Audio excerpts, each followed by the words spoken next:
听专家解读美国升学方案，看美国学习生活点滴，圆美国名校梦想。本节目由美国文美教育集团冠名播出。大家好，欢迎收看文美集团美国升学直通车。文美集团美国升学直通车是华人网和文美教育集团联合制作播出的北美首档大型的网络直播教育节目。在我们的节目当中，你将会了解到最新最权威的教育资讯，还有升学的建议。无论你是学生还是家长，有任何的美国升学教育问题，都可以给我们留言。还是来首先给大家介绍一下文美集团。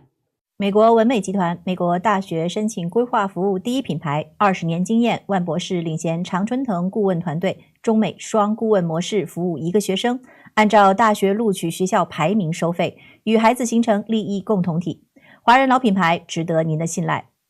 文美集团隆重推出 ACAP 大学专业及职业测评规划管理系统，华人升学机构首创，完美解决华人学生最大升学痛点。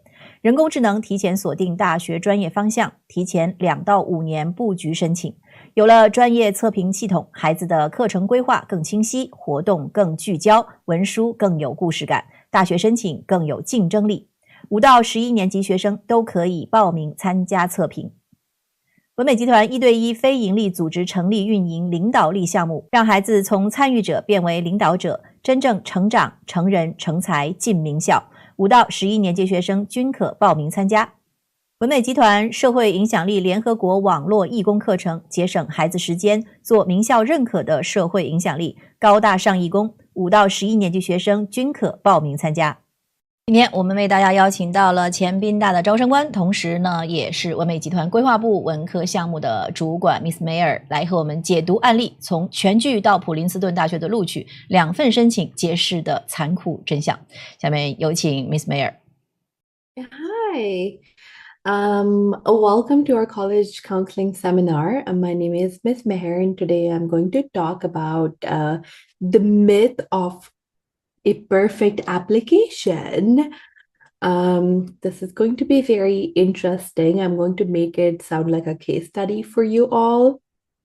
So I'm going to first start with like an introduction and then talk about some myths, like it's all about numbers. You need to be very well-rounded. The Ivy League is the only goal, what schools look for, the real framework.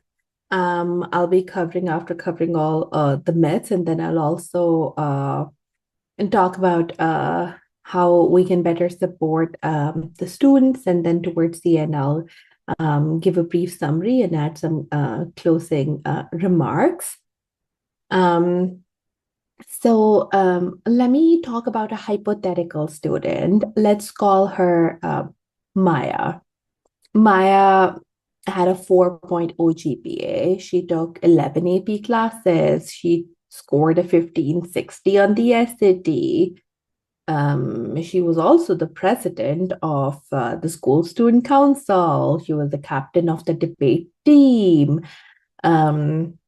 She was very active in her community as well and volunteered every Saturday at a local food bank. If you looked at her activities and her grades and standardized testing score, everything looked absolutely perfect on the paper.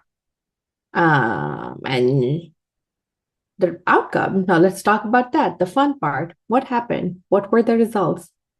Unfortunately, she got rejected from every Ivy League school she applied to. So, something may have happened.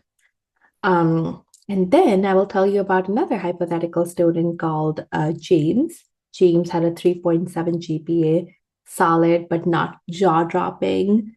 He took 6 AP classes, had a 15, 20 SAT score, wasn't really a president of anything.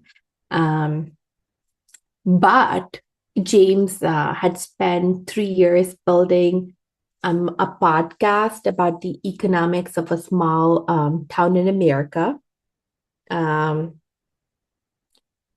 And he interviewed the mayors, farmers, factory workers. By his senior year, he had about 40,000 listeners, which was a huge milestone to achieve. And he was also featured in his school's newspaper. His essays were very interesting, which showed his genuine passion, clarity, excitement. Now, let's talk about the outcomes. James got into his dream school, which was Princeton University. Interesting, right? Like he didn't have the perfect GPA, perfect standardized scores, but he still ended up getting into a very elite school. So I do want to say here, the rules of elite admissions are not what most families think they are. Today, I want to bust 3 big myths I see families believing. Myths that cause a lot of stress, a lot of missed opportunities.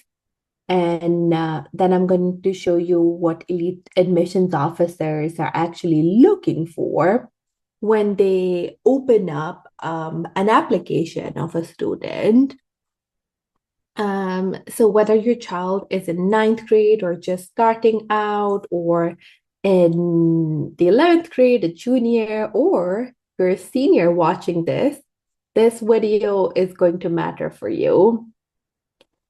So let's talk about myth 1. It's all about numbers. This is a big one. This is one myth that I hear from most parents at the start of the 9th grade. If your child gets a 4.0 SAT score above 1550, they're basically guaranteed admission at an elite school. I completely understand why families believe this. Schools publish their mid 50% stats. The numbers look clear. They feel objective. And if your child is in that range, you feel safe. And if they're below that, you feel panicked. And here's the reality. At Harvard University last year, the acceptance rate was under 3%. The majority of students who were rejected had perfect or near perfect GPAs and test scores. The majority, I must emphasize. That means the bar for academics is a threshold. It's not a differentiator. Getting above it gets you in the pool. It does not necessarily get you an offer. Think about it this way. Imagine you're hiring for a job at your company. You obviously require a college degree. Everyone who applies has one. But the degree does not make you stand out. It's the price of entry, a 4.0 GPA and a high SAT score are really the price of entry to the elite admissions pool. They are necessary, but nowhere near like sufficient. Getting those does not guarantee you an admission at an elite school. So what does this mean practically for us? It means we should stop optimizing obsessively for the last 10 points of the SAT or the last decimal on the GPA, especially if that is coming at the cost of everything else that we are going to be talking about today. So I'm going to explain you what numbers actually tell admissions officers. They tell them, A, can this student handle our academic environment? B, are they intellectually prepared for the rigor of the courses that will be offered to them at the school? C, do their grades reflect genuine effort and intellectual curiosity? Or Was the student just grade chasing? The last point that I made is important. Admissions officers are trained to look at course selection, not just GPA. A student with a 3.8 who took the hardest available classes is often more compelling than a student who got a 4.0 with easier ones. And on test scores, many top schools are also test optional, test flexible. MIT reinstated their SAT requirement. Yale accepts the SAT and ACT. The landscape, in a way, I would say, has shifted a little. A strong score helps, but I would not say that if you do not have a standardized score, it necessarily disqualifies you at pretty much all the schools. It does not. I do want to say academics open the doors for students, but everything else determines whether you walk through it. Now I'll be talking about the second myth, which is a pretty common one, which is you have to be very well-rounded.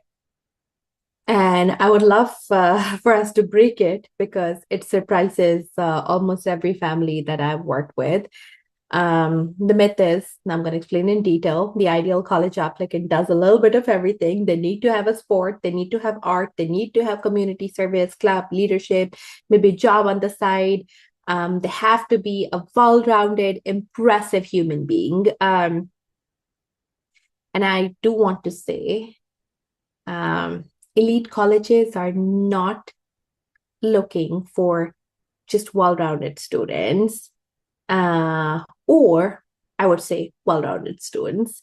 They are building a well-rounded class. Not every student needs to be well-rounded. They really want students with a spike, minus some of the schools that want well-rounded students. Primarily, schools want students with a spike. So what is a spike? A spike is one area, sometimes too closely related, where a student has gone usually deep, where their passion is legible and undeniable, where you can really read their application and say, this kid could only be this kid.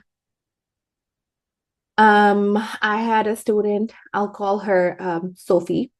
Sophie loved marine biology, like really loved it. She didn't do debate or Mal UN. She didn't play 3 sports. She spent her summers volunteering at a marine research lab.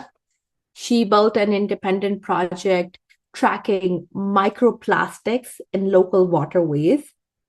She wrote her college essay about the specific smell of salt water after a storm and what it means to understand an ecosystem from the inside.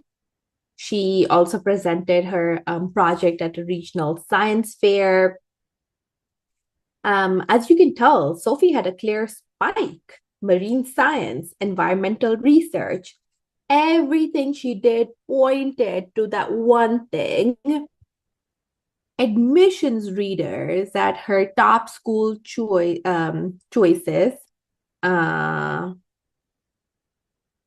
could picture her in their environmental studies department contributing to real research as a freshman. Towards the end, she was admitted to Johns Hopkins. Now compare that student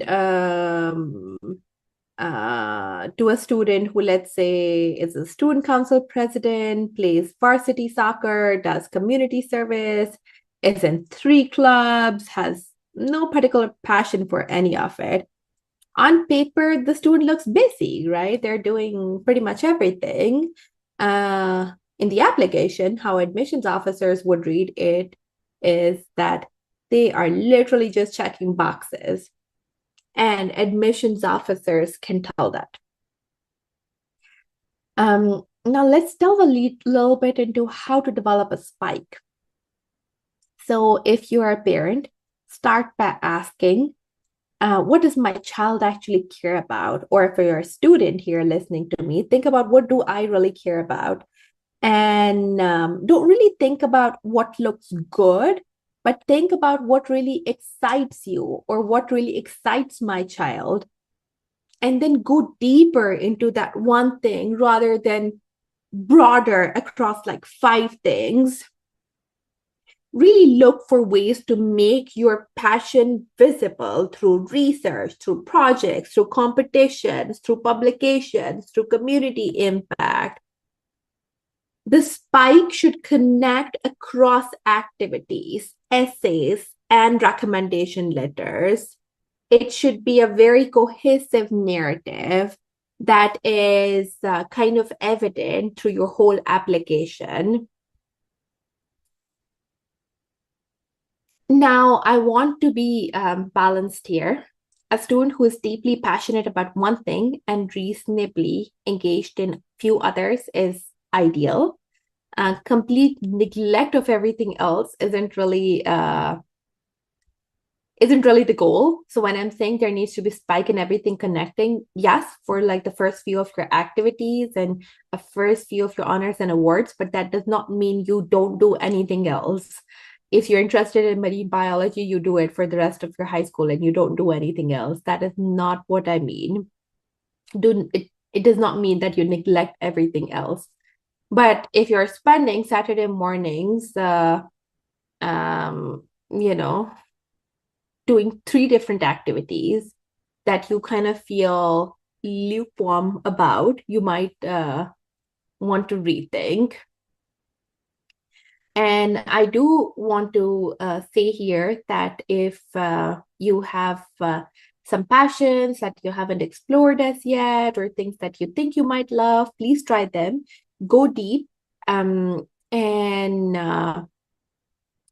just don't try to diversify all your activities and things that you might be doing just for the sake of the college application. The kid who knows what they love and has a proof of that love is far more compelling than an applicant who's done everything and is passionate about nothing. Now I will go over another myth, which is the Ivy League is the only goal. And I say this with all the love in the world because I understand where this comes from. The myth is really that Ivy League, Harvard, Yale, Princeton, Columbia, Penn, Brown, Dartmouth, Cornell is the pinnacle, of undergrad education, and that if your child doesn't get into one of these 8 schools, something has gone wrong. I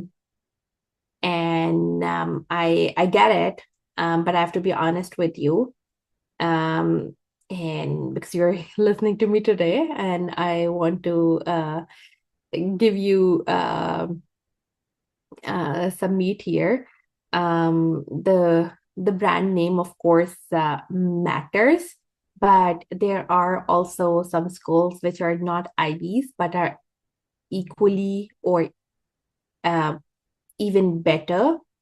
I would say an example would be MIT. MIT is not in the Ivy League.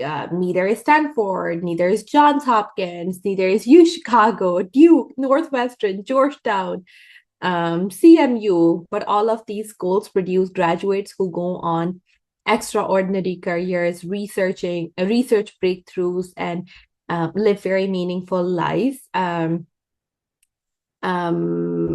Here's something I've seen play out with families over and over. A student gets into Cornell, which is extraordinary, but not in Yale and Harvard.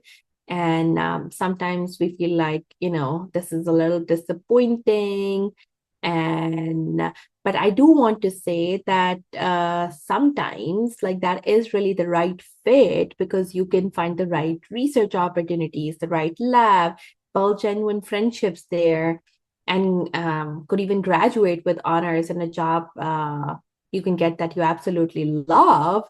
So so always think about the best fit. Of course, the brand name is important, but at the same time, if you are a parent watching this or a student watching this, I do want to say that do your research before finalizing your school list or narrowing your school list, and really think about the schools that are not just, elite schools or like with best brand, but are really the best fit. Think about which school has the strongest program in my area of interest. Where will I thrive socially and emotionally? What is the school's record of placing students in careers in the field that you're very excited about? I tell students all the time, yes, you should have a dream school. That's very, very important. But at the same time, that should be based off of your fit as well. And that's very important. And how you figure out your fit is through your research. And think about what schools are right for me and what schools are offering opportunities that I am genuinely excited about. Okay. Now I will talk a little bit about what elite schools are really looking for. And the first pillar really is academic excellence in context. So what that means is it's not all about your GPA, but how challenging a curriculum you took that matters more, and how you perform within the context of your school. A student at a school that offers 5 AP classes who takes all 5 is doing more than a student with in a school that offers 20 APs and he or she only ends up taking 8 AP courses. So the school context is really the key. That is very, very important. And why it really matters is because admissions officers read school profiles and adjust accordingly. They're not going to be comparing you with other schools where there might be more opportunities available, for example. The second thing that schools really look for is eligible passion with evidence. This is really the spike that we talked about, because it's not just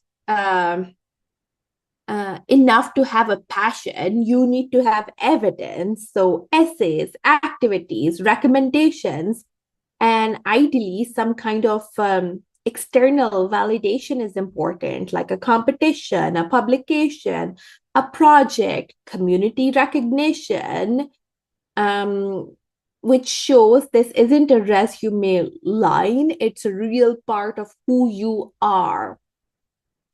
So evidence is really the key.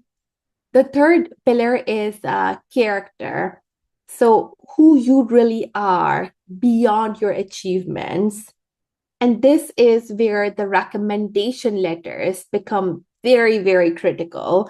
That is literally one part of your application where somebody else is talking about you and talking about how good you are, kind of giving a testimony. So admissions officers really want to know, who is this person when nobody's watching? Are they kind to the kids who struggle? Do they bring others along? Are they intellectually generous? Do they push back on ideas respectfully? The human being behind the transcript matters enormously. And the best way they see it is through letters from teachers and counselors who actually know the student very well.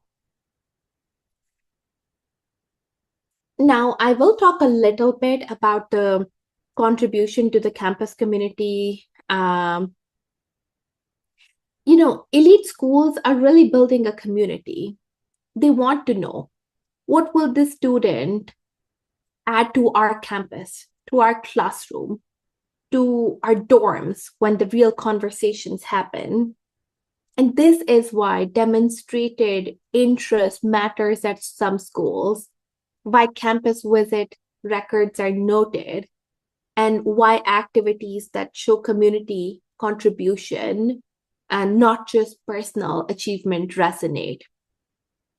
So academics plus spike plus character plus community contribution is really the whole picture that the admissions officers are looking for.